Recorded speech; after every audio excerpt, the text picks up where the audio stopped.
பட்டாசு பயிற்சி மையம். அங்கே பட்டாசு ஆலையில் வேலை செய்யக்கூடிய போர்மன்கள், மருந்துகளை கையாளக்கூடியவர்கள் சரியான ஒரு பயிற்சி கொடுத்தால்தான் விபத்தில்லாத ஒரு பட்டாசு தொழிலை உருவாக்க வேண்டும் என்பதற்காக அம்மாவுடைய தொலைநோக்கு திட்டம்தான் பட்டாசு பயிற்சி மையம் சிவகாசியிலே அற்புதமாக இயங்கியது. அம்மாவுடைய காலத்தில் உருவாக்கக்கூடிய இயக்கத்தில் அந்த திட்டத்தால் விபத்துக்களே இல்லாத ஒரு சூழ்நிலை எங்களுடைய ஆட்சியில், அதிமுக ஆட்சியில் 10 ஆண்டுகள் எண்ணிக்கொள்ளலாம். இன்றைக்கு விபத்துக்கள் தொடர்ந்து நடக்குதுன்னு சொன்னால் அந்த பட்டாசு பயிற்சி மையம் என்பது போய் பாருங்க, கேலிக்குரியதாக இருக்கிறது.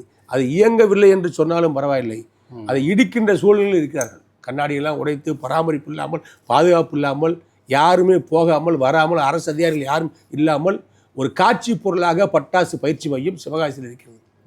அப்போ சிவகாசியுடைய மக்களுக்கு தர்ம சங்கடம் உருவாக்குவது மட்டுமல்ல, தொழிலை பற்றி கவலை கிடையாமல், உயிரை பற்றி கவலை கொள்ளாமல் இந்த திமுக அரசு இருக்கின்ற காரணத்தினால்தான் பட்டாசு பயிற்சி மையம் கேட்பார் இல்லாமல் இருக்கிறது. இங்கே நடக்கின்ற விபத்துகளுக்கெல்லாம் ஒரு முடிவுரை எழுத வேண்டும் என்பதற்காக தான் அதிமுக ஆட்சியிலே அம்மாவுடைய காலத்தில் கொண்டு வரப்பட்ட திட்டம் எடப்பாடியார் காலத்தில் சரிவர செயல்பட்டு பிரச்சனை இல்லாத, தொழிலுக்கு எந்த விதமான இடைஞ்சல் இல்லாத ஒரு பாதுகாப்பான சூழ்நிலையை கொண்டு வந்தவர் எடப்பாடியார். இன்றைக்கு அந்த நிலையெல்லாம் மாறி இருக்குன்னு சொன்னால் அம்மா கொண்ட திட்டங்களுடைய நடைமுறை செயல்படுத்தப்படாமல் இருக்கின்ற காரணத்தினால்தான்.